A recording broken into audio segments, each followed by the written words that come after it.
নমস্কাৰ, মই পংকজে আপোনালোক সকলোকে পুনৰবাৰ মোৰ ইউটিউব চেনেল তথা ফেচবুক পেজ পংকজ জিলিমকালা আন্তৰিকতাৰে স্বাগতম জনাই লৈ আনিছোঁ 17 নম্বৰ ৰাষ্ট্ৰীয় ঘাইপথত সংঘটিত হোৱা এটা পথ দুৰ্ঘটনাৰ খবৰটো সবিশেষ তথ্য জানিবলৈ চাই থাকক সম্পূৰ্ণ ভিডিঅ'টো।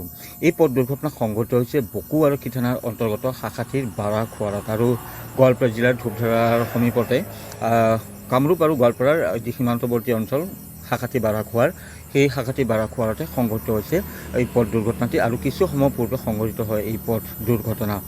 এখন তীব্ৰবেগী বাইকে যি উৰণীয়া সেতুৰ বাবে যি গাৰ্ডৱাল, সেই গাৰ্ডৱালসমূহ যিহেতু আপোনালোকে দেখিছে বহুতে পথেৰে অহা যোৱা কৰোঁতে সেই গাৰ্ডৱালসমূহ পথৰ ওপৰতে তেনেদৰে মজুত কৰি ৰাখিছে। তেনেকৈ মজুত কৰি ৰখা সেই গাৰ্ডৱালতে প্ৰচণ্ড খুন্দা মাৰিছে সেই তীব্ৰবেগী বাইকখনে। পলাশবাৰীৰ পৰা দুধনৈ অভিমুখে গৈ আছিল সেই বাইকখন, আৰু তাৰপিছতে হয়তো তেওঁলোকে সেই গাৰ্ডৱাল নেদেখিলে আৰু যাৰ পৰিপ্ৰেক্ষিততে বাইকখনে তীব্ৰ বেগে গৈ সেই প্ৰচণ্ড খুন্দা মাৰে সেই গাৰ্ডৱালতে। এই যে যুৱকজন দেখি আছে আপোনালোকে ওপৰত উঠি আছে, সেই গাৰ্ডৱাল মজুত কৰি ৰখা হৈছে 17 নম্বৰ ৰাষ্ট্ৰীয় ঘাইপথত, আৰু তাতে সেই বাইকখন খুন্দা মাৰে। আৰু ইয়াৰ ফলত বাইকৰ পিছত বহা যিজন যুৱক আছিল সেই যুৱকজন বহু দূৰলৈকে ছিটিকি গৈ পৰে, আৰু লগে লগে যিজন চালক আছিল সেই চালকজনো ইতিমধ্যে ভৰি ভাঙিছে।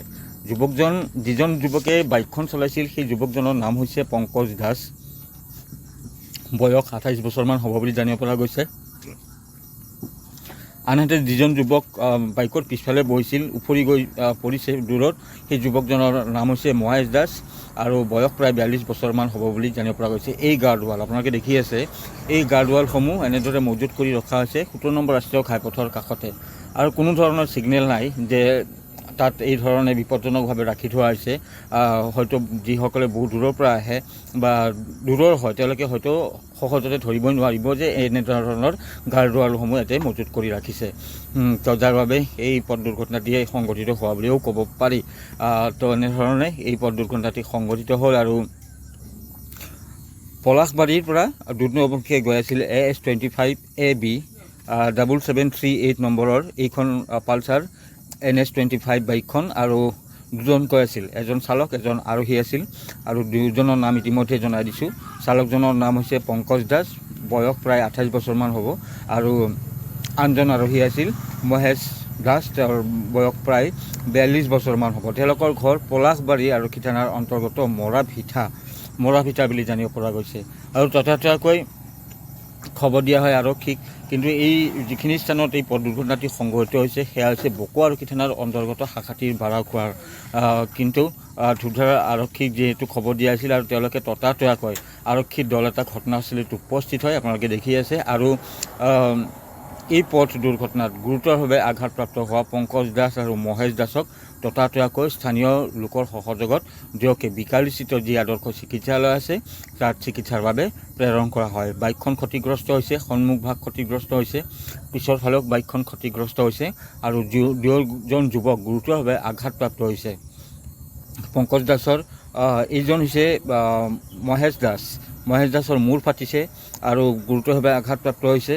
আনহাতে যিজন চালক পংকজ দাসৰ ভৰি এখন ভাঙিছে, লেফ্ট ভৰিখন ভাঙিছে। এয়া পংকজ দাসৰ দৃশ্যাংশ, আৰু এই ধৰণৰ দৃশ্যাংশসমূহ যিহেতু স্পষ্টভাৱে দেখুৱাব নোৱাৰি, ইউটিউব ফেচবুকৰ কিছু গাইডলাইন আছে, সেইবাবে এনেধৰণে দিছোঁ, তো কোনেও যাতে বেয়া নাপায়। যা হওক, এনেধৰণৰ এটা দুৰ্ঘটনা সংঘটিত হ'ল।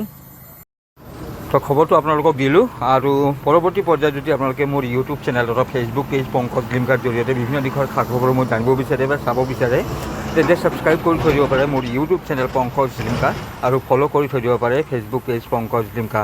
তো এই ধৰণৰ এটা পথ দুৰ্ঘটনা সংঘটিত হ'ল। পলাশবাৰীৰ পৰা দুধনৈ অভিমুখে গৈ থকা এখন পালচাৰ NS বাইক উৰণীয়া সেতুৰ যি গাৰ্ডৱাল, সেই গাৰ্ডৱাল মজুত কৰি ৰখা হৈছিল শাখাথিৰ বাৰাখোৱাৰত, আৰু তাতে গৈ প্ৰচণ্ডভাৱে খুন্দা মাৰিছে, আৰু ফলত দুয়োজন যুৱক গুৰুতৰভাৱে আঘাতপ্ৰাপ্ত হৈছে। এজনৰ মূৰ ফাটিছে আৰু আনজনৰ ভৰি এখন ভাঙিছে।